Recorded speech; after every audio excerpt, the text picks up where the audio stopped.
আমি কিন্তু আজকে আপনাদের বালিয়াগঞ্জ প্রশাসনের সাথে আজকে আমার এটা মানে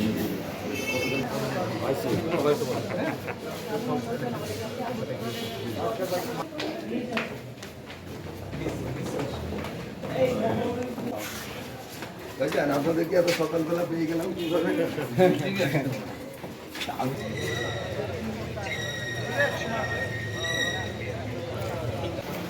কিন্তু আজকে আপনাদের বালিয়াগঞ্জ প্রশাসনের সাথে আজকে আমার এটা মানে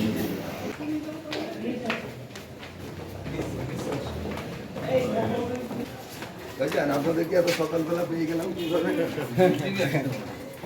ফ্যামিলি কার্ডের ব্যাপারে আমাদের যে নির্বাচনী ইশতেহারে এবং আমাদের যে রাষ্ট্র কাঠামো মেরামতের যে 31টা দফা ছিল এবং তারপরে আমরা জানি যে পরবর্তীতে যে 5 পিলার এর ভিতরে যে আপনার ফ্যামিলি কার্ড সেটা আমরা ইনশাল্লাহ আলহামদুলিল্লাহ যে 14টা উপজেলার ভিতর সারা বাংলাদেশের 492টা উপজেলার ভিতরে আমাদের এই পাংশা থেকে রাজবাড়ির পাংশা থেকেও আমাদের ফ্যামিলি কার্ডের পাইলটিং প্রোগ্রামের ভিতরে আমাদের এটা অন্তর্ভুক্ত হয়েছে।